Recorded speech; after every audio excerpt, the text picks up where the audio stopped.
பிரியமானவர்களே, இன்றைக்கு நாம் தேவனுடைய செய்தியை கேட்க இருக்கின்றோம். கடந்த 2 வாரம் நமக்கு வித்தியாசமான பிரசங்கங்கள். என்னவென்றால், நம்முடைய வாலிப பிள்ளைகள் ஞாயிறு என்று வாலிப பிள்ளைகளுக்கென்று நான் பேசினேன். போன வாரம் முதியோர்கள் சீனியர் சிட்டிசன் என்று முதியோர்களுக்காக நான் பேசினேன். இன்றைக்கு பிரியமானவர்களே, நான் மீண்டுமாக நம்முடைய தலைப்பில் இருந்து இந்த மாதத்தின் தலைப்பில் இருந்து உங்களோடு கூட பேசும்படி நான் விரும்புகிறேன். நம்முடைய இந்த மாதத்தின் தலைப்பு என்ன? சீஷர்த்துவம் என்று சொல்லி நாம் தலைப்பை கொடுத்திருக்கிறோம். ஒரு தொடர்ச்சியான தலைப்பு. போன மாதம் இந்த மாதம் ரெண்டும் நீங்கள் பார்த்தீங்கன்னா ஒரு தொடர்ச்சி இருக்கக்கூடிய ஒரு தலைப்பு. இந்த தலைப்புக்கு கீழே நான் 2வது பிரசங்கமாகவும் கடைசி பிரசங்கமாகவும் உங்களோடு கூட செய்யும்படி விரும்பியிருக்கிறேன். அப்போ நான் என்ன பேசலாம் அப்படின்னு நான் சிந்திக்கும்போது ஆண்டவர் எனக்கு ஒரு தேவ பக்தனை காட்டினார். இவன் எப்படி சபையை துன்புறுத்தி கொண்டிருந்தவன், இவன் அழைப்பு பெற்று ஒரு சீஷனாய் மாறினான். அல்லேலூயா! கர்த்தர் பெரியவர். அப்போ இவனை குறித்து நாம் பார்க்கணுன்னா எங்கே ஆரம்பிக்க வேண்டும் என்றால், அப்போஸ்தலர் புஸ்தகத்திலே 9ஆம் அதிகாரத்திலே நாம் ஆரம்பிக்க வேண்டும். ஏன்னா இவன் சபையை துன்பப்படுத்தினவன், விசுவாசிகளை கொன்றவன், இழுத்து கொண்டு எருசலேமுக்கு வந்தவன். இவன் சபையை கெடுத்தவன் என்று சொல்லலாம். சபையை கெடுத்த ஒருவனை ஆண்டவர் அழைத்தார். அவன் எவ்வளவுக்கு எவ்வளோ சபையை கெடுத்தானோ அவ்வளவுக்கு அவ்வளோ சபையை கட்டுவதற்கு ஆண்டவர் அவனை அழைத்தார். அல்லேலூயா! கர்த்தர் பெரியவர். இன்றைக்கு ஒரு தலைப்பு ஒன்றை கொடுத்திருக்கிறேன். எல்லாம் மாறிய அந்த தருணம் என்று ஒரு தலைப்பு. In English I have given this theme, the moment everything changed. Amen. கர்த்தருக்கு மகிமை. ஏன் இந்த தலைப்பை கொடுத்திருக்கிறேன்? எல்லாம் மாறிய அந்த தருணம். இந்த சவுல் என்பவன் சபையை கெடுத்து கொண்டிருந்தவன். அவன் தமஸ்கு வழியிலே போகும்போது அவனை ஆண்டவர் சந்தித்தார். அருமையான தேவனுடைய பிள்ளையே, இந்த தேவ சந்திப்பு அவனுக்கு வந்தபோது அவன் வாழ்க்கையில எல்லாமே மாறி போய்விட்டது.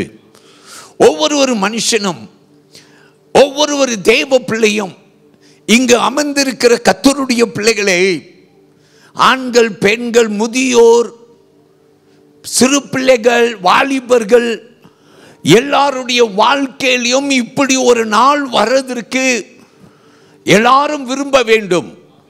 அல்லேலூயா! பெற்றோர்கள் பிள்ளைகள் வாழ்க்கை இப்படி மாற வேண்டும் என்று விரும்பணும். அல்லேலூயா! கணவர் வாழ்க்கை, மனைவி வாழ்க்கை இப்படி மாற வேண்டும். சில பேர் சொல்லுவோம், என்ன ஆனாலும் இவரை மாற்ற முடியாது. ஐயா, அன்றைக்கு இந்த சவுல் என்பவன் எல்லாரும் எண்ணினார்கள் இவன் மாற மாட்டான். அல்லேலூயா! இவன் மாற மாட்டான் என்று சொல்லப்பட்ட சவுலியே ஆண்டவர் மாற்றினார்னா, உன் குடும்பத்தின், உன் தலையெழுத்தை, உன் சூழ்நிலையை மாற்ற தேவனால் கூடும். அல்லேலூயா! அது ஒரு இமைப்பொழுதிலே நடக்கக்கூடும். ஒரு இமைப்பொழுதிலே நடக்கக்கூடும். இன்றைக்கு நாம் இதை கற்றுக்கொள்ள போகிறோம். என்னோடு கூட உங்கள் பைபிளை எடுத்துக்கங்க, பென், ஸ்கேல், நோட் புக் எல்லாத்தையும் எடுத்துக்கங்க. ஆண்டவர்கிட்ட ஜெபம் பண்ணிட்டீங்களா? ஆண்டவரே என்னோடு கூட பேசும். எல்லாரும் ஆமென் சொல்லுங்க. அவர் நிச்சயமாய் நம்மோடு கூட பேசுவார்.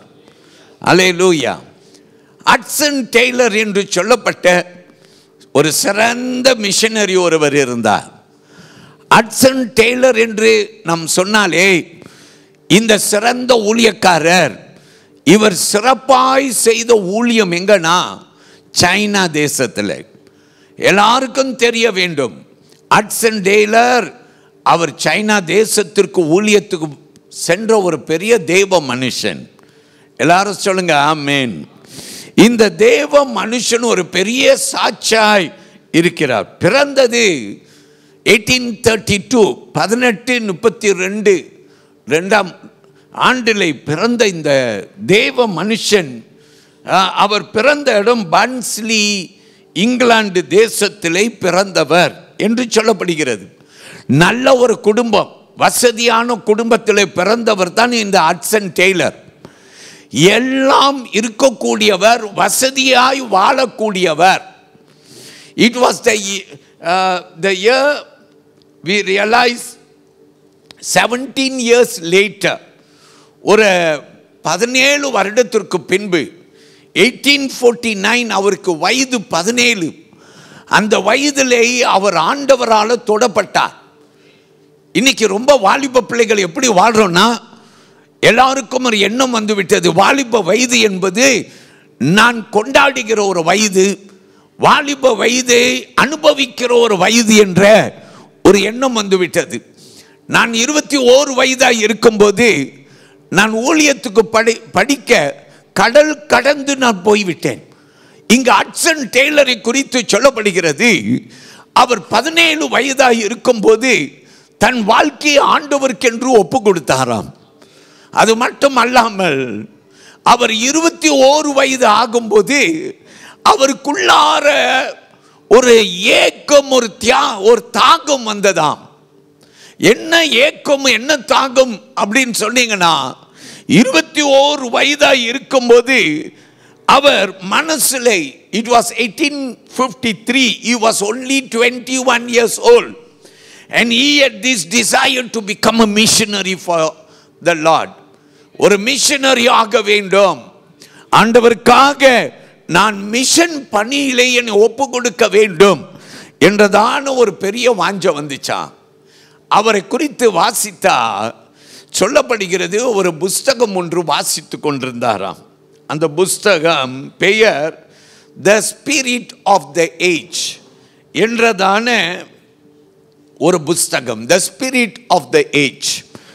இந்த புஸ்தகத்தை வாசித்த போது ஹட்சன் டெய்லரை குறித்து சொல்லப்படுகிறது, அவர் உள்ளத்துக்குள்ளார பிறந்தது ஒரு எண்ணம் என்னவென்றால், நான் மிஷனரியாய் போக வேண்டும், நான் போகிற இடம் சைனா தேசமாய் இருக்க வேண்டும். அல்லேலூயா.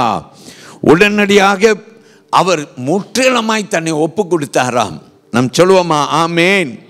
அவருடைய வசதியான குடும்பத்தையும் வசதியான இங்கிலாந்து தேசத்தையும் அவர் விட்டுவிட்டு, அவரை குறித்து சொல்லுகிறது, சைனா தேசத்திற்கு அவர் பயணம் சென்றார் என்று சொல்லப்படுகிறது. அவர் பயணத்தை குறித்து நீங்கள் வாசித்து பார்த்தீங்கன்னா ஆச்சரியமாக இருக்கும்.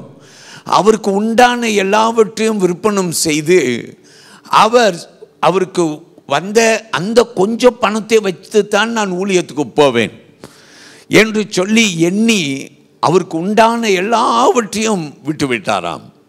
அதில் வந்த பணத்தை எடுத்து அவருக்கு டிக்கெட்டை வாங்கி கொண்டு அவர் சைனா தேசத்திற்கு புறப்பட்டார். ஒரு எண்ணத்தோடு புறப்பட்டார். நான் வசதியாய் வாழ்வதற்கு நான் போகவில்லை. நான் போகிற ஒரே காரணம், நான் அவர்களே போல வாழ்ந்து ஒரு தாழ்மையின் ரூபத்தை எடுத்து அவர்களுக்கு இயேசுவை நான் அறிவிப்பேன் என்ற ஒரு எண்ணத்தோடு ஹட்சன் டெய்லர், பிரியமானவர்களே, 1854, 1 year later, அவருக்கு வயது 22. நான் 21 வயதாக இருக்கும்போது கடலை கடந்தது போல அவர் 22ஆம் ஆண்டிலே அவர் வயது 22 இருக்கும்போது அவர் சைனா தேசத்துக்கு புறப்பட்டாராம். பிரியமானவர்களே, அவர் போன உடனே என்ன ரொம்ப முக்கியம் தெரியுமா? இங்கிலாந்து பழக்க வழக்கங்கள், சைனாவுடைய கலாச்சாரம் வித்தியாசமானது. அவர் என்ன செய்தாராம்? அவர்கள் சீனர்களுடைய கலாச்சாரத்தை அவர் எடுத்துக்கொண்டாராம். சீனர்களைப் போல வாழ, அவர்களைப் போல அவர்கள் மத்தியிலே உடுத்தி கொள்வாராம். என் பிரியமான தேவனுடைய பிள்ளைகளே, அந்த சைனீஸுடைய பாஷையை கற்றுக்கொண்டாராம். அது மட்டும் அல்லாமல் சைனா இன்லேண்ட் மிஷன் என்று சொல்லி ஒரு மிஷன் ஒன்றை ஸ்தாபித்தாராம். ஐயா, சைனா தேசத்தில் போய் பட்டண வாழ்வை வாழ்ந்திருந்தா கூட சொல்லலாம், அவர் இங்கிலாந்து என்ற பட்டணத்தை விட்டு சைனா தேசத்தின் பட்டணத்துக்கு போனார் என்று. ஆனால் அவருடைய ஸ்தாபனத்துக்கு என்ன பேர் தெரியுமா கொடுத்தார்? இன்லேண்ட் சைனா இன்லேண்ட் மிஷன் என்று பேர் கொடுத்தாராம். அப்படின்னா ஒருவரும் போயிராத இடங்களுக்கு நான், மிஷனரிகள் போகாத இடங்களுக்கு நான் போவேன். சைனா உள் பகுதிகளுக்குள்ளார, ஒருவரும் போகாத இடங்களுக்குள்ளார அவர் மிஷன் பணியை ஆற்றினாராம். இந்த ஹட்சன் டெய்லரை குறித்து நீங்கள் பார்த்தீங்கன்னா ஆயிரமான கணக்கான சீன மக்களை இயேசுவுக்குள்ளார வழி நடத்தினாராம். சபைகளை ஸ்தாபித்தாராம், பள்ளிக்கூடங்களை ஸ்தாபித்தாராம். வலது கையை உயர்த்தி எல்லாரும் ஒரு பிரைஸ் தி லார்ட் சொல்லுங்க. அல்லேலூயா. ஹட்சன் டெய்லர் எப்போதும் சொல்லுகிற ஒரு கொட்டேஷன் ஒன்று உண்டு. இப்படியாய் சொல்லுவாராம், God isn't looking for people of great faith, but for individuals ready to follow him. மறுபடியும் வாசிக்கிறேன், கேளுங்கள்.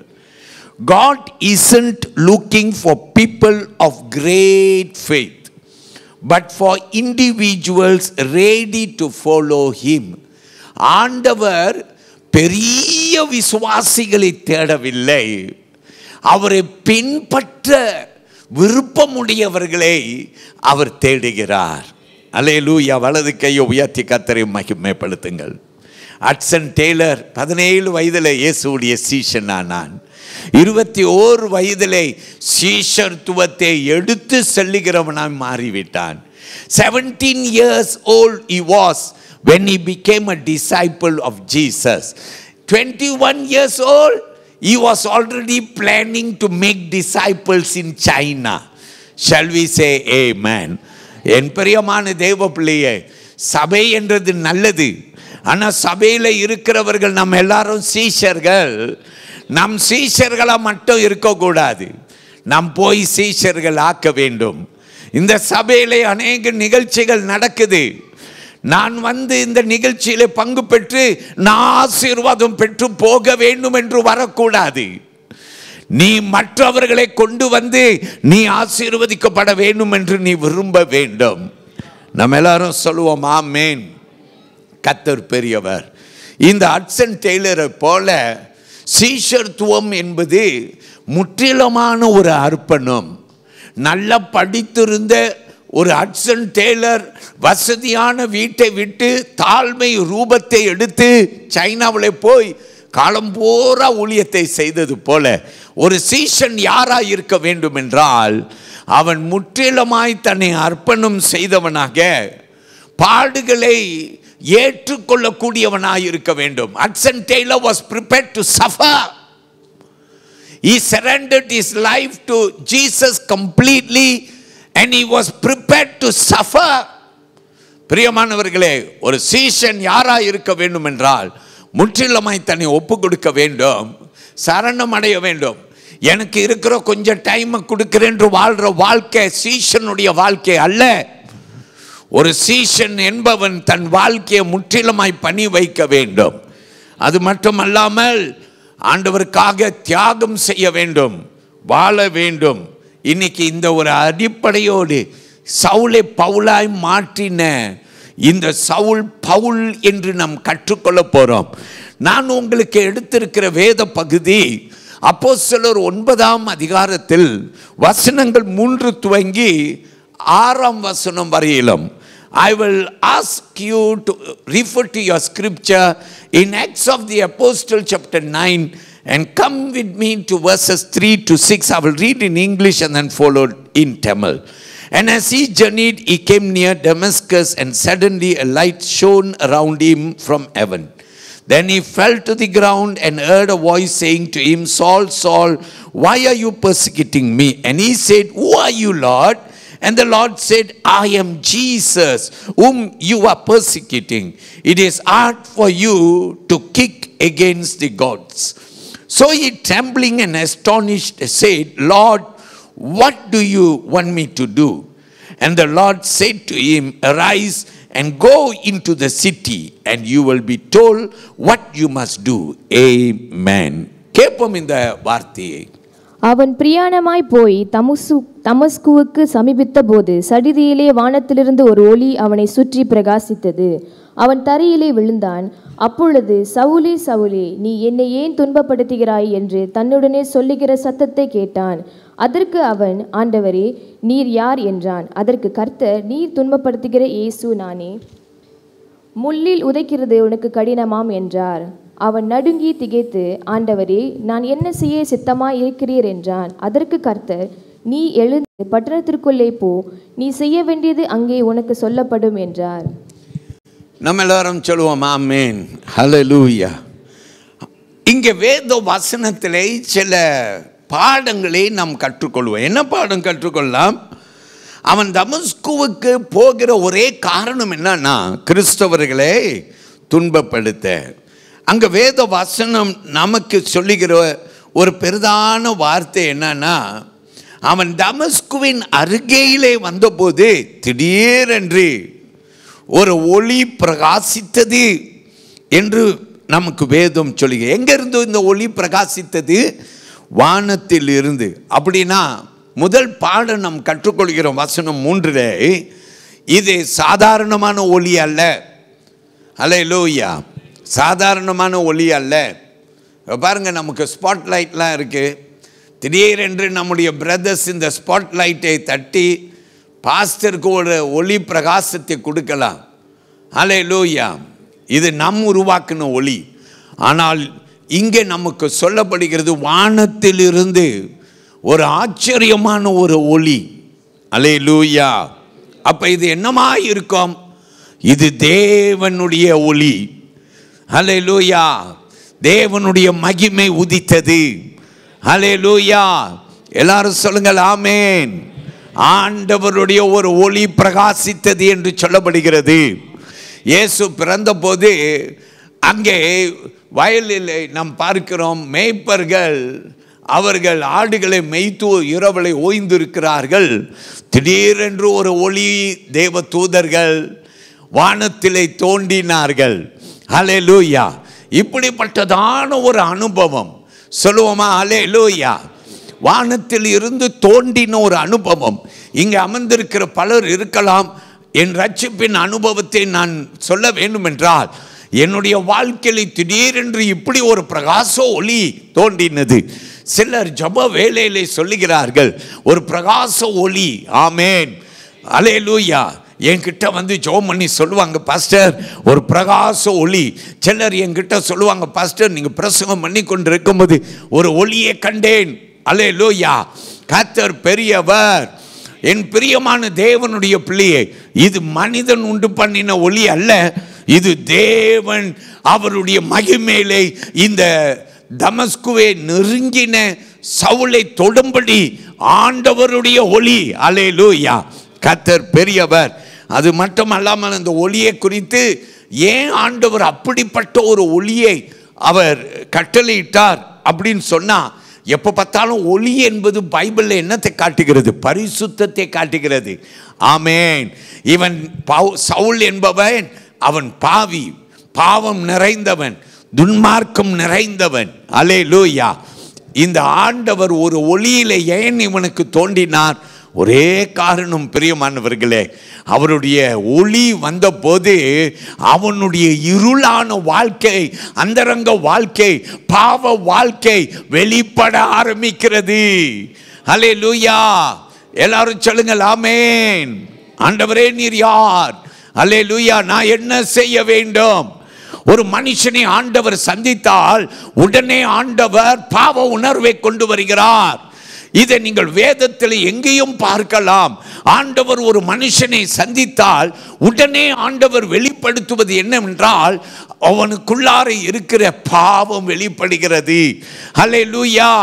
அப்போ இந்த ஒளியை குறித்து பேசுகிறோம். இது தேவ ஒளி. இரண்டாவது, இந்த ஒளி என்னத்தை காட்டுகிறது என்றால் தேவனுடைய பரிசுத்தத்தை காட்டுகிறது. யார் மேல தோன்றினது? சவுல், பாவியான சவுல் மேல இந்த ஒளி தோன்றின போது அவனுக்கு ஒரு உணர்வு வந்து விட்டது. என்ன உணர்வு? நான் பாவி. ஹல்லேலூயா, கர்த்தருக்கு மகிமை. தொடர்ந்து நீங்கள் வேதத்திலே கண்டீர்களே என்றால் உடனே வருகிறது என்னவென்றால் ஒரு மனம் திரும்புதல். பாருங்க எவ்வளவு சீக்கிரமாய் வானத்தில் இருந்து ஒரு ஒளி. சில சமயத்தில் அப்பா அம்மா 1000 வெட்டி பிள்ளைகள்கிட்ட சொல்லியிருப்பாங்க, டேய் சர்ச்சுக்கு வாடா, டேய் ஆண்டவருக்காக வாழடா, ஐயோ இப்படி வாழடா, சொன்னது கேட்காது. ஆனால் ஆண்டவர் திடீரென்று ஒரு மனுஷனுடைய வாழ்க்கையிலே குறிப்பிட்டாரே, அவர் குறுக்கிட்டாரே என்றால் உடனடியாக மாற்றம் வருகிறது. எல்லாரும் சொல்லுவோம் ஆமென், ஹல்லேலூயா. இந்த சவுலுக்குள்ளார ஒரு உடனே மாற்றம், ஒரு மனம் திரும்புதல் உண்டானது என்று சொல்லி நாம் பார்க்கிறோம். இன்னும் ஒரு வார்த்தை நான் உங்களுக்கு 4வது வசனத்திலே சொல்லும்படி விரும்புகிறேன். அது என்ன வார்த்தை என்றால் ஆண்டவர் சத்தம். அவர் என்ன என்று சொன்னார்? சவுலே சவுலே ஏன் என்னை துன்பப்படுத்துகிறாய்? அல்லேலூயா. ஆண்டவர் இந்த சவுலுக்கிட்ட சொல்றாரு, சவுலே சவுலே என்று சொல்லுகிறார். ஹல்லேலூயா. ஆண்டவர் பெயரை அறிந்திருக்கிறார். எல்லாரும் ஆமென் சொல்லுங்க. ஹல்லேலூயா. என் பேர் யாருக்குங்க தெரியும்? நான் ஒன்றும் இல்லாதங்க, குப்பைங்க, நான் ஒன்றும் இல்லை அப்படின்னு நீங்கள் நினைத்து ஆலயத்தில் உட்காந்துருப்பீங்க. நான் சொல்லட்டா, நீங்கள் ஆராதனை செய்கிற ஆண்டவர் உன்னை முற்றிலும் அறிந்திருக்கிறார். அல்லேலூயா. என் பாஸ்டருக்கு என்ன தெரியாதுன்னு நீ புலம்பி இருக்கலாம், ஆனால் உன் ஆண்டவருக்கு உன்னை தெரியும். எல்லாரும் ஆமென் சொல்லுங்க. வலது கையை உயர்த்தி கொள்ளுங்க. ஆண்டவர்கிட்ட சொல்லுங்க, ஆண்டவரே என்னை தெரியும்னு சொல்றீங்களே, என்னை தெரியும்னு சொல்றீங்களே. நான் இன்னைக்கு சர்ச்சுக்கு வரும்போது என்னை யாருக்கும் தெரியலன்ட்டு நான் அழுதுட்டு வந்திருக்கிறேன். இன்னைக்கு என்னை பார்த்து சொல்றீங்களே என்னை தெரியும்னு சொல்றீங்களே, அப்பாவும் உமக்கு என்ன தெரியுமாப்பா என்று அவர்கிட்ட நீ புலம்பு. உன்னை உள்ளம் தரியங்களிலே அறிந்திருக்கிறார். ஒரு பக்தன் இப்படி சொன்னார். அவர் சொன்னார், உன்னை முன்புறத்திலும் பின்புறத்திலும் வலது இடது மேல்புறம் கீழ்ப்புறம் எல்லா கோணத்திலையும் உன்னை அவர் அறிந்திருக்கிறார். வலது கையை உயர்த்தி ஒரு பிரைஸ் தல்லாஹ் சொல்லுங்க. ஹல்லேலூயா. கர்த்தர் உன்னை அறிந்திருக்கிறார். ஹல்லேலூயா.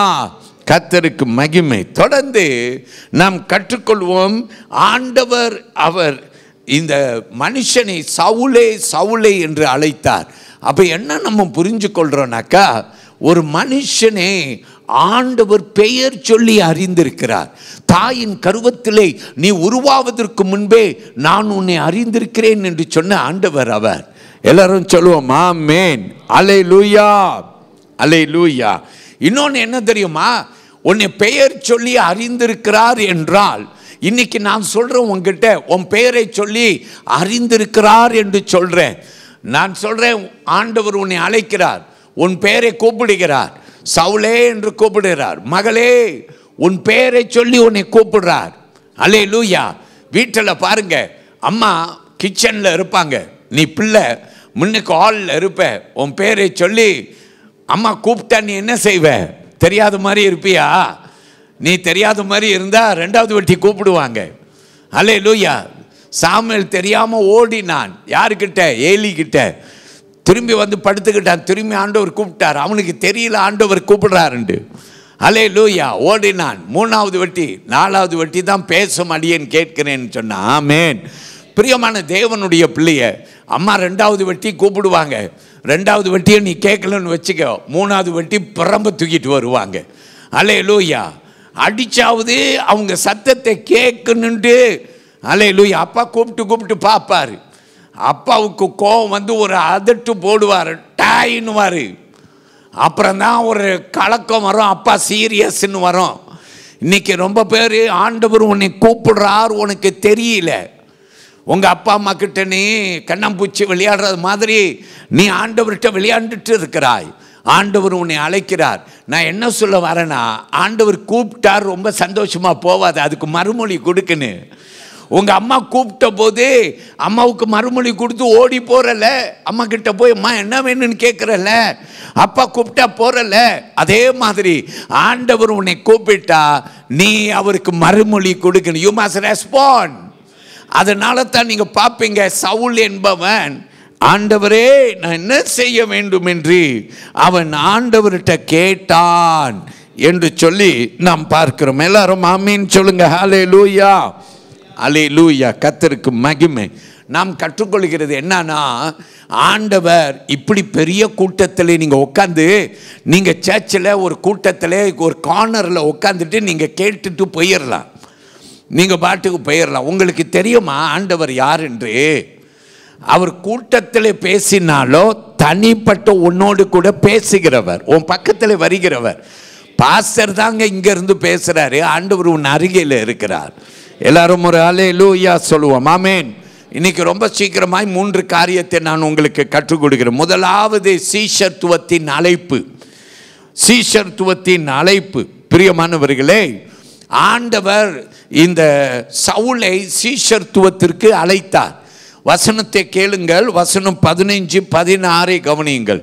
I want to read from Acts of the Apostle chapter 9 and verses 15 and 16. But the Lord said to him, go, for he is a chosen vessel of mine to bear my name before Gentiles, kings and the children of Israel. For I will show him how many things he must suffer for my name's sake. கேப்போம்.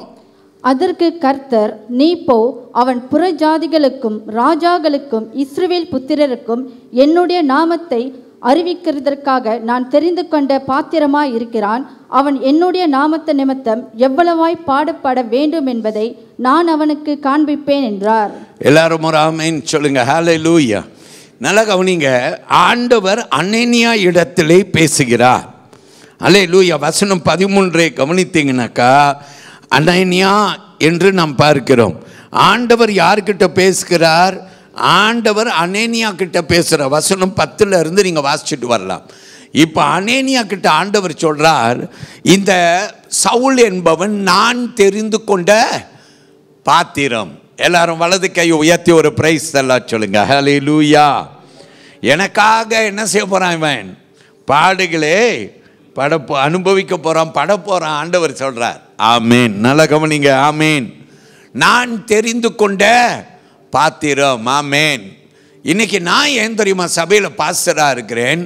ஆண்டவர் என்னை தெரிந்து கொண்டார் என்று வாலிப வயதிலே அறிந்து ஊழியத்துக்கு என்னை ஒப்பு கொடுத்தேன். அதனால்தான் எத்தனை பெரிய சவால் வந்தாலும் ஊழியத்தை பற்றி கொள்கிறேன், பிடித்து கொள்கிறேன். ஒரு சபையை நடத்துறது ஈஸியாங்க. நான் அடிக்கடி சொல்லுவேன், சபை என்பது கண்ணாடியை போல, கண்ணாடியை போல சபை அப்படின்னு சொல்லுவேன். கிளாஸ் மாதிரி சபை. கீழே விழுந்தா என்ன செஞ்சிடும்? கண்ணாடி என்ன செஞ்சிடும்? கீழே விழுந்தா உடஞ்சி போயிடும். அதுவும் தமிழ் ஜனங்க மத்தியிலே பாஸ்டராக இருப்பது இன்னும் கடினம். அல்லேலூயா. எதையும் தாங்கும் ஒரு இருதயம் அந்த பாஸ்டருக்கு இருக்கணும். எதையும் தாங்கும் ஒரு இருதயம். எல்லாரும் ஒரு அல்லேலூயா சொல்லுங்கள். ஆமேன். அல்லேலூயா. கர்த்தர் பெரியவர். ஸோ நான் தேவனுக்கு நன்றி சொல்லுகிறேன். தெரிந்து கொண்ட பாத்திரம். யாரு? சவுல். இப்போ யாரா மாறிட்டாரு? பவுலா மாறிட்டார். இப்போ பவுல். ஏன் அந்த பெயர்? ஆண்டவர் நீ இனி சவுல் அல்ல, நீ பவுல் என்று சொல்லி அவனுக்கு ஒரு புதுமையை கொடுத்தார். ஒரு மனுஷனை ஆண்டவர் அவர் பாத்திரமாய் தேர்ந்தெடுக்கும் போது ஒரு புதுமை உண்டாகிறது. அல்லேலூயா. ஒரு சீஷனுடைய அழைப்பை பாருங்க. முதல்ல ஆண்டவர் அழைத்தார். அவர் சொல்றார், நீ சீஷன், யூ ஆர் a disciple. நம்ம எல்லாரும் அவருடைய பாத்திரங்க. உலகத்தில் பாருங்க, எத்தனையோ பேர் உன் கண்ணு மண்ணுக்கு போறாங்க, ஆண்டவர் தேர்ந்தெடுக்காத பாத்திரம் அவங்கெல்லாம்.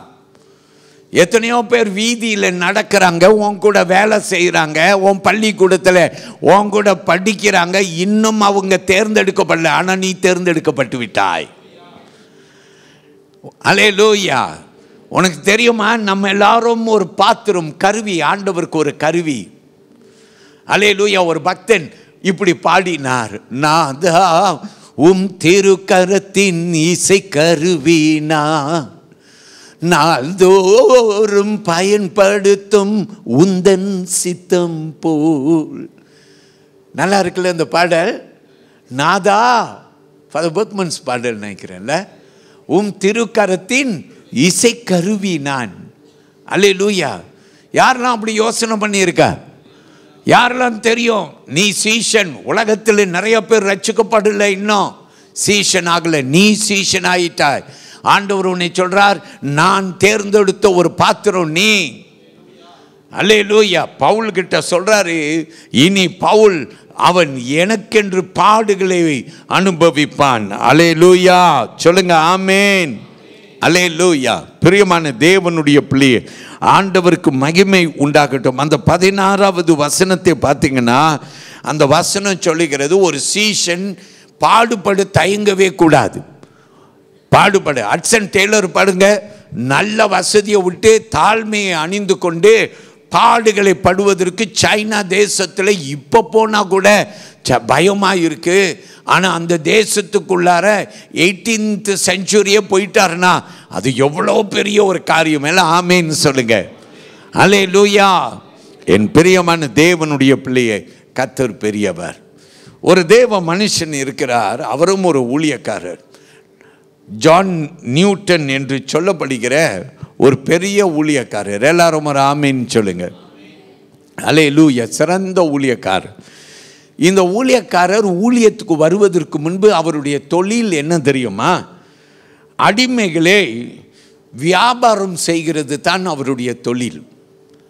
அவருடைய தொழில் அடிமைகளே வியாபாரம், ஸ்லேவ் சேல்ஸ். அவர் வாழ்ந்த காலத்தில் நம்ம எல்லாருக்கும் தெரியும், அமெரிக்கா, இங்கிலாந்து, ஐரோப்பா தேசம் முழுதும் அவர்கள் அடிமைகளை விற்பனம் செய்த ஒரு காலம். இவன் ஜான் நியூட்டன் அவன் கப்பல் வைத்திருந்தான். அந்த கப்பலுக்குள்ளார ஏராளமாக யாரை கொண்டு வருவான்? அடிமைகளை கொண்டு வருவான். பயங்கர பொல்லாதவன், இருமாப்பு உடையவன், பயங்கர தீமைகளை செய்தவன். ஆனால் ஒரு நாள் இயேசுவுடைய சீஷன் ஆயிட்டான். எல்லாரும் வலது கையை உயர்த்தி ஒரு ஆமீன் சொல்லுங்கள்.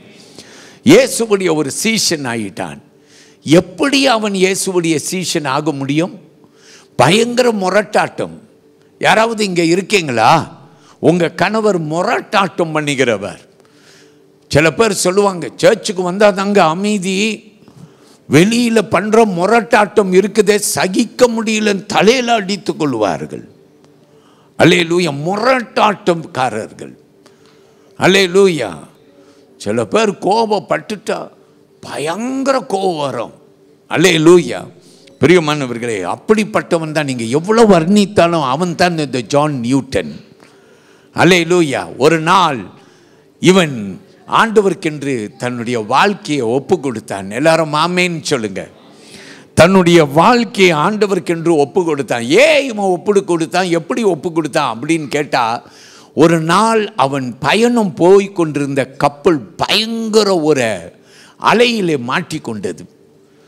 பயங்கர சேது, பயங்கர பிரச்சனை, எல்லாரும் மாண்டு போவார்கள் என்று எண்ணின ஒரு நேரம் வந்தபோது தான் உயிருக்கு பயந்த இந்த ஹட்சன் டெய்லர் திடீரென்று இயேசுவை கூப்பிட்டான். எல்லாரும் வலது கையை உயர்த்தி ஆண்டவரை மகிமைப்படுத்துங்க. சில பேர் இப்படி பாடுவாங்க, ஆடினா ஆட்டம் என்ன. நாம் சினிமா பாட்டு பாடுறேன்னு எண்ணிராதீங்க. பிரியமானவர்களே, பயங்கரமான ஆட்டம் ஆடி இருப்பான். அல்லேலூயா. பயங்கர ஆட்டம். என்ன ஆட்டம்! இப்போ பார்த்தா திண்டாட்டம். அப்போ ஆடின ஆட்டம் என்ன, இப்போ திண்டாட்டம். பிரியமான கர்த்தருடைய பிள்ளையே, இந்த ஜான் நியூட்டன் இப்படி தான் நாம் சொல்லலாம். அவன் ஆடின ஆட்டம் என்ன? கப்பல் சேதம் அடைந்து செத்து போவேன் என்ற போது அவன் முழங்காலிட்டு இயேசுவை கூப்பிட்டான். அந்த கடலையும் காற்றையும் அமைதிப்படுத்தினார். ஹல்லேலூயா. யோனா ஞாபகம் வருதா? கடலும் காற்றும் அவன் போன கப்பலை விடல. அவனை கடலில் தூக்கி போட்ட உடனே அமைதியாயிருச்சான். அல்லேலூயா. அதாங்க ஜான் நியூட்டன் வாழ்க்கையை ஆண்டவருக்கென்று ஒப்பு கொடுத்துட்டான். எல்லாரும் ஆமீன் சொல்லுங்க. அல்லேலூயா. நீங்க எல்லாரும் தெரிந்து கொள்ள வேண்டிய ஒரு பெரிய காரியம் என்ன தெரியுமா? ஒரு கீர்த்தனை பாடல் இருக்கு. அந்த பாடல் amazing grace, have sweet the sound that changed a wretched like me அப்படின்னு பாடின ஒரு சிறப்பு பாடலுங்க. நான் முத சபையில் சின்ன பையனாக இந்தியாவுக்கு படிக்க போகிறதுக்கு முன்பு என் சபையிலையும் நம்ம சர்ச்சில் வருதுல ஸ்தோத்திர பண்டிகை காலத்தில் யாரெல்லாம் பாட்டு பாட வாரீங்க வாங்க, அப்படி பாட்டு பாடுறோம்ல சர்ச்சில், ஸ்தோத்திர பண்டிகை காலத்தில் நம்ம பாடுறோம். அதே போல் எங்கள் சபையில் நான் சின்ன பையனாக இருக்கும் போது நான் பேர் கொடுத்து பாடின முதல் ஒரு பாடல் amazing grace, how great the sound that saved a wretch like me. அல்லேலூயா. பிரியமானவர்களே, இந்த பாடலை எழுதின மனுஷன் இந்த ஜான் நியூட்டன். எல்லாரும் வலது கையை உயர்த்தி ஆண்டவரை மகிமைப்படுங்க. இன்னைக்கு வரைக்கும் இந்த பாட்டை பாடுனா எல்லாரும் கண்ணீர் வடிப்பார்கள். காரணம் என்ன? அவன் சும்மா இன்னைக்கு ரொம்ப பேர் எல்லாம் பாட்டு பாடுறாங்க, நம்மளும் சேர்ந்து அந்த பாட்டு. நம்ம இப்பெல்லாம் எதுக்கு தெரியுமா பாட்டு பாடுறோம்? அந்த மெட்டுக்காக பாடுறோம், அந்த சவுண்டுக்காக பாடுறோம், அந்த உணர்ச்சியை தூண்டி விடுறதுக்காக பாடுறோம். பிரியமான தேவ பிள்ளைகளை, ஃபாதர் பெர்க்மன்ஸ் பாடல் எழுதும் போது ஆண்டவர் எனக்கு இப்படி ஒரு பாடலை கொடுத்தார். அவர் பாருங்க, ஒவ்வொரு கேசட் சிடி அந்த காலத்தில் போடும்போது அவர் ஏன் இந்த கேசட், ஏன் இந்த சிடியை நான் போட்டேன், ஆண்டவர் எப்படி எனக்கு இந்த பாடலை கொடுத்தார். அதனால தான் நீங்கள் பாருங்கள், பல ஆண்டுகள் இன்னும் கடந்து போனாலும் ஃபாதர் பெர்க்மன்ஸ் பாடல் நிற்கும். ஆனால் மற்ற பாடல்லாம் பாருங்கள், அந்தந்த காலத்துக்கு பாடி பாடி நம்ம போயிட்டே இருப்போம், முடிஞ்சிடும். அந்த பாடல் காலங்கள் முடிந்து, அது எவ்வளோ பெரிய பாடலாக இருந்தாலும். அமேசிங் கிரேஸ் என்ற பாடல் 18வது நூற்றாண்டு. இப்போ நாம் வாழ்கிற 21வது நூற்றாண்டில் இன்றைக்கு வரைக்கும் பிரியமானவர்களே வல்லமையாய் ஜொலிக்கிற ஒரு பாடல். ஏன்? வாழ்க்கை மாறின போது அவன் பாடின ஒரு பாடல். அல்லேலூயா. ஜாஸ் நல்லா இருக்குன்னு பாடுறதுக்காக, என் குரல் நல்லா இருக்குன்னு பாடுறதுக்காக பாடல. அல்லேலூயா. இன்னைக்கு ரொம்ப பேர் குரல் நல்லா இருக்கு, திறமை இருக்கு, பாடுறாங்க, நம்மளும் கவர்ந்து விடுகிறோம். நல்லது. பிரியமானவர்களே, இவர் பாடினது முற்றிலும் வித்தியாசம். வாழ்க்கையை வைத்து பாடினார். ஏன்னா பாவியான என்னையும் ஆண்டவர் மாற்றிட்டார்னு பாடுறாரு. ஆமேன்னு சொல்லுங்க. அல்லேலூயா. பிரியமானவர்களே, தொடர்ந்து தேவனுடைய வார்த்தையை என்னோடு கூட கேளுங்க. 1 தீமோத்தேயு 1ஆம் அதிகாரம் வசனம் 15-16க்கு வாருங்கள். 1 Timothy, I call you to come to 1 Timothy chapter 1 verses 15 and 16. I will read in English and then we will also hear in Tamil. 15 and 16.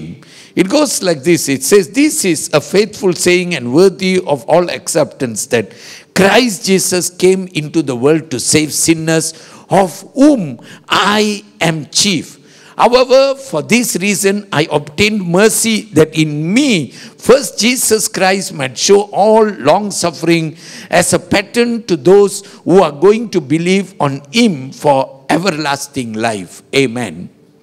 பாவிகளை ரட்சிக்க கிறிஸ்து இயேசு உலகத்தில் வந்தார் என்கிற வார்த்தை உண்மையும் எல்லா அங்கீகரிப்புக்கும் பாத்திரமுமானது. அவர்களில் பிரதான பாவி நான். அப்படி இருந்தும் நித்திய ஜீவனை அடையும்படி இனிமேல் இயேசு கிறிஸ்துவின் இடத்தில் விசுவாசமாய் இருப்பவர்களுக்கு திருஷ்டாந்தம் உண்டாகும் பொருட்டு பிரதான பாவியாகி என்னிடத்தில் அவர் எல்லா நீடிய பொறுமையையும் காண்பிக்கும்படி இரக்கம் பெற்றேன். எல்லாரும் ஒரு ஆமீன் சொல்லுங்க. ஹல்லேலூயா. கர்த்தர் பெரியவர். எல்லாரும் சொல்லுங்க பிரைஸ் தி லார்ட். தேவனுக்கு மகிமை. ஒரு சிறந்த ஊழியக்காரர் இருக்கிறார், ஜான் ஸ்டாட் என்று சொல்லப்பட்ட சிறப்பு ஊழியக்காரர். இவர் நிறைய கமெண்ட்ரிஸ் எழுதி இருக்கிறார். அவர் இந்த அப்போஸ்தலர் புஸ்தகத்திலே சவுலை பவுலாய் மாற்றின ஆண்டவர் அவருக்கு செய்ததை குறித்து எழுதும்போது சொல்லுகிறார், இந்த அருமையான சவுல் பவுலாய் மாறினது அது என்ன என்று ஒரு விளக்கம் கொடுக்கிறார். ஒரு மதத்திற்கு மாறவில்லை இந்த பவுல் என்று சொல்லுகிறார். ஒரு மதத்தை மாறவில்லை. அல்லேலூயா. எல்லாரும் சொல்லுவோம் ஆமேன். ஒரு மதம் என்று இல்லை, நாம் எப்போதும் சொல்லுவோம் கிறிஸ்தவன் என்று சொல்லுகிறது ஒரு மதம் இல்லை. பொதுவாக மதம் என்ன என்று கேட்டால் நம்ம எல்லாரும் கிறிஸ்டியன் அப்படின்னு சொல்லுவோம். ஆனாலும் பிரியமானவர்களே, மதம் என்பது அல்ல, மார்க்கம் என்று சொல்லுவார்கள். கிறிஸ்தவம் என்றால் ஒரு மார்க்கம். ஆங்கிலத்தில் சொல்லுவார்கள் வே ஆஃப் லைஃப். ஆமென், ஹல்லேலூயா. கிறிஸ்தவன் என்றால் என்ன? நீ கிறிஸ்துவை பின்பற்றுகிறவன் என்று அர்த்தமாம். எல்லாரும் ஆமென் சொல்லுங்க. அதனால தான் ஜான் ஸ்டார்ட் எழுதி சொல்லுகிறார், ஏதோ இவனுக்கு பெற்ற இந்த டமஸ்கு அனுபவம் இவனுக்கு ஒரு மத மாற்றத்தை கொண்டு வந்தது என்று அல்ல, இவனுக்குள்ளார இயேசு என்ற ஒரு கொள்கை. ஆமென். இன்னொரு வார்த்தையில ஜான் ஸ்டார்ட் எழுதி சொல்லுகிறார், ஒரு பற்று. அவனுக்கு யூதன் என்ற பற்று, எபிரேயன் என்ற ஒரு பற்று. இப்போ அந்த பற்று மாறி என்ன ஆயிருச்சு? அவனுக்கு கிறிஸ்து என்ற ஒரு பற்று வந்துருச்சு. எல்லாரும் ஆமென் சொல்லுங்க. அல்லேலூயா. நிறைய பேருக்கு பற்று. அல்லேலூயா. என்ன பற்று அப்படின்னு கேட்டா, அந்த சினிமா ஆக்டரும் இந்த சினிமா ஆக்டரும் என்றதான ஒரு பற்று. சின்ன பிள்ளைங்க கிட்ட கேட்டா, நிறைய வீட்டுக்கு போகும்போது பிள்ளைங்களுக்கு பாஸ்டர் மாதிரி நிறைய அம்மாமார் அப்பாமார் சொல்கிறாங்க, நாங்கள் பசார் மாலாமுக்கு போனால் அங்கே டாய் கடை இருக்குது, அந்த டாய் கடையில் அங்கே மைக் வச்சுருக்காங்க. அவன் உடனே பையன் மைக்கை கேட்டான், நான் மைக்கை வாங்கி கொடுத்தேன். என் மகன் மைக்கை கேட்டாங்க, மைக்கை வாங்கி கொடுத்தேன். பாஸ்டர் இப்போது யூடியூப்பில் நம்ம சர்ச்சுடைய ஆராதனையும் போட்டால் என் பையன் உங்களை மாதிரியே பண்ணிகிட்டு இருக்கான் பாஸ்டர், உங்களை மாதிரியே பண்ணிகிட்டு இருக்கிறான். அல்லேலூயா. அவன் மைண்டில் சின்ன பிள்ளைகள் நான் அப்படி தான் வளர்ந்தேன், என் பாஸ்டரை பார்த்து வளர்ந்தேன். ஆமேன், அல்லேலூயா. ரொம்ப நல்லதுங்க அப்படின்னு நான் சொல்லி பாராட்டுகிறேன். எல்லாரும் ஒரு ஆமேன் சொல்லுங்க. பிரியமானவர்களே, பவுல் என்பவனுக்கு ஒரு மதம் மாற்றம் அல்ல, ஒரு மார்க்கம், ஒரு பற்று. அவனுக்கு யூத பற்று, இப்ப கிறிஸ்து என்ற பற்று. இன்னைக்கு கிறிஸ்தவன் என்று பெயர் படைத்த நீ என்ன பற்று உனக்கு? அல்லேலூயா. அதுவும் இதுவும் உலக பற்று உன்னை போட்டு நசுக்கி கொண்டிருக்குதா? உனக்கு என்ன பற்று தெரியுமா இருக்குன்னு? உனக்கு கிறிஸ்து என்ற ஒரு பற்று இருக்க வேண்டும். எல்லாரும் ஆமேன் சொல்லுங்க. அல்லேலூயா. பிரியமானவர்களே, ரெண்டாவது மூன்றாவது காரியத்தை ரொம்ப சிம்பிளாக சொல்லி முடிக்கிறேன். ஒரு கிறிஸ்தவன் என்று சொல்லுகிற ஒரு சீஷன், அவன் பிரியமானவர்களே சீஷத்துவத்தின் விளைவை அறிந்து கொள்ள வேண்டும். He must know the cost of discipleship. இந்த சவுலை பவுலாய் மாற்றின ஒரு சீஷத்துவம், அழைப்பு என்ற சீஷத்துவம். ரெண்டாவது நாம் பார்க்கிறோம் விளைவு. எல்லாரும் ஆமேன் சொல்லுவோம். ஒரு வேத வசனத்தை எடுத்துக்கொள்ளுங்க, ரொம்ப சீக்கிரமாய் நம்ம கவனித்து நாம் கடந்து போவோம். பிரியமானவர்களே, பவுல் எழுதி பேசுகிறார். 2 கொரிந்தியர் 11ஆம் அதிகாரத்துக்கு நீங்க வந்தீங்கன்னாக்கா, அங்கே சில வசனம், நேரம் கடந்து போறதே நான் அறிகிறேன். நாம் ஆண்டவருக்கு நன்றி சொல்லுவோம். கர்த்தர் பெரியவர். எல்லாரும் சொல்லுங்க, பிரைஸ் தி லார்ட், அல்லேலூயா. அந்த வேத வசனத்தை கவனிங்க. தமிழில் மட்டும் வாசிக்க கேட்போம். சீக்கிரமாய் வசனம் 23 எனக்கு வாசிங்க. 2 கொரிந்தியர் 11ஆம் அதிகாரம் 23 28 வரைக்கும் சில வசனத்தை மட்டும் கேட்போம். அவர்கள் கிறிஸ்துவின் ஊழியக்காரரா? நான் அதிக புத்தியீனமாய் பேசுகிறேன். நான் அதிகமாய் பிரயாசப்பட்டவன், அதிகமாய் அடிப்பட்டவன், அதிகமாய் காவல்களில் வைக்கப்பட்டவன், அநேக தரம் மரண அவதியில் அகப்பட்டவன். யூதர்களால் ஒன்றும் குறைய 40 அடியாக 5 தரம் அடிப்பட்டேன். 3 தரம் மில்லர்களாலும் அடிப்பட்டேன். 1 தரம் கல்லெறியுண்டேன். 3 தரம் கப்பர் தேசத்தில் இருந்தேன். கடலிலே ஒரு ராப்பகல் முழுவதும் போக்கினேன். அநேக தரம் பிரயாணம் பண்ணினேன். ஆறுகளால் வந்த மோசங்களினாலும், கள்ளரால் வந்த மோசங்களினாலும், என் சுய ஜனங்களால் வந்த மோசங்களினாலும், அந்நிய ஜனங்களால் வந்த மோசங்களிலும், பட்டணங்களில் உண்டான மோசங்களிலும், வனாந்தரத்தில் உண்டான மோசங்களிலும், சமுத்திரத்தில் உண்டான மோசங்களிலும், கள்ள சகோதரத்தில் உண்டான மோசங்களிலும், பிரியாசத்திலும் வருத்தத்திலும், அநேக முறை கண் விழிப்புகளாலும், பசியினாலும், தாகத்திலும், அநேக முறை உபவாசங்களிலும், குளிரிலும், நிர்வாணத்திலும் இருந்தேன். இவை முதலானவைகள் எல்லா சபைகளை குறித்து உண்டாயிருக்கிற கவலை என்னை நாள்தோறும் நெருக்குகிறது. எல்லாரும் ஒரு அல்லேலூயா சொல்லுவோம். பவுல் இரண்டாவதாக பிரியமானவர்களே சீஷத்துவத்தின் விளைவை குறித்து பேசுகிறார். எவ்வளவோ அடிக்கப்பட்டேன், நொறுக்கப்பட்டேன், கைவிடப்பட்டேன், அல்லேலூயா, மரண வரையிலும் கடந்து போனேன் என்று பவுல் எழுதுகிறார். எல்லாரும் சொல்லுவோம் ஆமென். இன்னைக்கு நிறைய நேரத்தில் நிறைய விசுவாசிகளை பார்த்துருக்கிறேன். கஷ்டங்கள்லாம் வந்த பிற்பாடு ஆண்டவரை ரொம்ப ஈஸியாக மறுதளித்து விடுவோம். அருமையான ஆண்டவர் இந்த சவுல் பவுலாய் மாறி அவன் ஆண்டவருக்கென்று முற்றிலுமாய் தன் வாழ்க்கையை கொடுத்ததை நீங்கள் எண்ணி ஆண்டவரை மகிமைப்படுத்துங்கள். கர்த்தர் ஒருவர் பெரியவராக இருப்பாராக. எல்லாரும் பிரைஸ் தி லார்ட் சொல்லுவோமா? ஹல்லேலூயா. கர்த்தருக்கு மகிமை. என் பிரியமான தேவ பிள்ளையே, ஒரு தேவ மனுஷன் இருக்கிறார். அவருடைய பெயர் பான்ஹோஃபர் அல்லது டைட்ரிக் பான்ஹோஃபர் என்று நாம் சொல்லுவோம். ஜெர்மன் தேசத்திலே நாசியின் காலத்திலே யூதர்கள் கஷ்டப்பட்ட ஒரு பெரிதான காலம். இப்படிப்பட்ட காலத்திலே வாழ்ந்த ஒரு தேவ மனுஷன்தான் இவர். ஒரு ஜெர்மன் தியாலஜியன் என்று சொல்லுவார்கள். ஒரு சிறந்த தேவ மனுஷன். பிரியமானவர்களே, இவருக்கு இருந்த ஒரு பெரிய கொள்கையானது என்ன தெரியுமா? அவன் இயேசுவை பின்பற்ற தொடங்கினவன். என்ன வந்தாலும் சரிங்க, he was prepared to serve God. இந்த டைட்ரிக் பான்ஹோஃபர் அப்படின்னு சொல்லி நீங்கள் போய் இந்த ஜெர்மன் தியாலஜியன் வாழ்க்கையை எப்படி அவர் இருந்தார் அப்படின்னு சொன்னால், இயேசுவை என்னைக்கு பின்பற்ற தொடங்கினாரோ அதுக்கு பிற்பாடு வேறு எந்த பேச்சும் இல்லைங்க, வேற எந்த வழியும் இல்லை. இயேசு ஒருவர் தான் என்று சொல்லி பின்பற்றின ஒரு பெரிய தேவ மனுஷன் இவர். பிரியமானவர்களே, கர்த்தர் பெரியவர். நான் கடைசியாய் மூன்றாவது காரியமாய் உங்களிடத்தில் சொல்லி முடிக்கக்கூடிய மூன்றாவது காரியம், ஒரு சீஷன் என்பவன் அவன் மாற ஆண்டவர் இந்த சவுலை நமக்கு இன்றைக்கு ஒரு அடிப்படையாய் காட்டுகிறார். நீயும் மாறக்கூடும். அழைப்பு என்று ஒன்றை நாம் பார்த்தோம். இரண்டாவது சீஷன் விளைவுகள் என்ன என்று இரண்டாவதாக பார்த்தோம். மூன்றாவது மாற்றம் என்ற ஒரு காரியம். ஆமேன். இன்னைக்கு ரொம்ப பேர் மாற்றம் இல்லை, ஆனால் கிறிஸ்தவர்களாக இருக்கிறோம். மாற்றம் வேணும்னாக்கா ஒரு தெய்வீக அனுபவம் நமக்கு வேணும். இன்னைக்கு அந்த அனுபவம் உனக்கு வருங்க. ஏன்னா ஆண்டவர் உங்ககிட்ட பேசத்தக்க நீ தாண்டு உங்ககிட்ட சொல்லிட்டு இருக்கலாம். உன்னை தான் நான் அழைக்கிறேன். அந்த சவுலை பவுலாய் மாற்றினது நான், உன்னை மாற்றக்கூடும் என்று சொல்லி உன்கிட்ட பேசுகிற ஒரு ஆண்டவர் இன்றைக்கு உன்னோடு கூட இப்போது பேசி கொண்டிருக்கலாம். என் அருமையான தேவனுடைய பிள்ளையை, ஆண்டவருக்கு நாம் நன்றி செலுத்துவோம். கர்த்தர் ஒருவர் பெரியவராக இருப்பாராக. கடைசி ஒரு வசனத்தை நாம் வாசித்து நாம் முடிப்போம். பவுல், மாறின பவுல் எழுதுகிறார், பிலிப்பியர் சபைக்கு எழுதுகிறார். தமிழில் மட்டும் கேட்போம். பிலிப்பியர் 3ஆம் அதிகாரத்தில் வசனம் 7-8 நாம் பார்ப்போம். பிலிப்பியர் 3ஆம் அதிகாரம் 7-8 வசனம். ஆகிலும் எனக்கு லாபமாய் இருந்தவைகள் எவைகளோ அவைகளை கிறிஸ்துவுக்காக நஷ்டமென்று எண்ணினேன். அது மாத்திரமல்ல, என் கர்த்தராகிய கிறிஸ்து இயேசுவை அறிகிற அறிவின் மேன்மைக்காக எல்லாவற்றையும் நஷ்டமென்று எண்ணி கொண்டிருக்கிறேன்.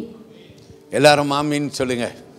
ஹல்லேலூயா. கிறிஸ்து இயேசு என் வாழ்க்கையில் வந்த பின்பு இப்போ எல்லாமே நஷ்டம் என்று எண்ணி. ஒரு காலத்திலே யூதன் என்ற ஒரு வைராக்கியம், பரிசேயன் என்ற ஒரு வைராக்கியம், யூதர்களுக்கு, அதாவது என்னுடைய யூதர்களுக்காக எபிரேயன் என்ற வைராக்கியத்தில் கிறிஸ்தவர்களை கொன்றேன்.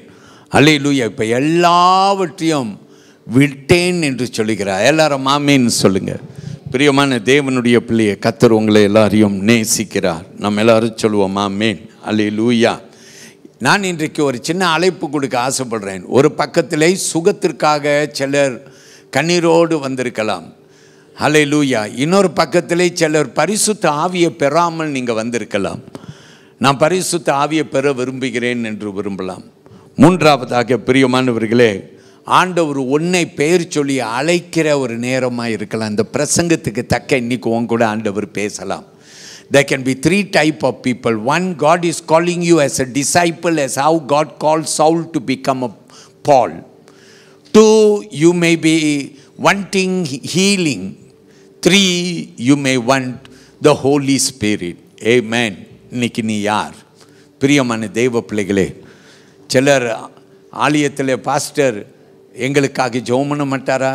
ஒவ்வொரு புதன்கிழமையும் மிரைக்கல் நைட் கூட்டம் முடியும் போது ஆலயத்தில் எல்லாரும் முன் அழைக்கப்பட்டு எல்லாருக்காக ஜெபிக்கிற ஒரு நேரம் அனுசரிக்கப்படுகிறது. கர்த்தருக்கு மகிமை உண்டாக. நான் உங்களுக்காக இந்த 3 கூட்ட மக்களுக்காக நான் ஜெபிக்க போகிறேன்.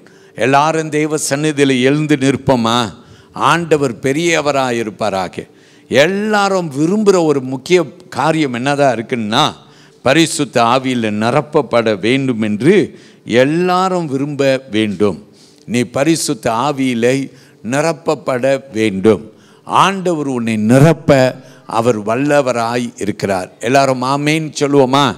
எல்லாரும் சொல்லுவோமா? ஆமேன். நாம் பாடுவோம்.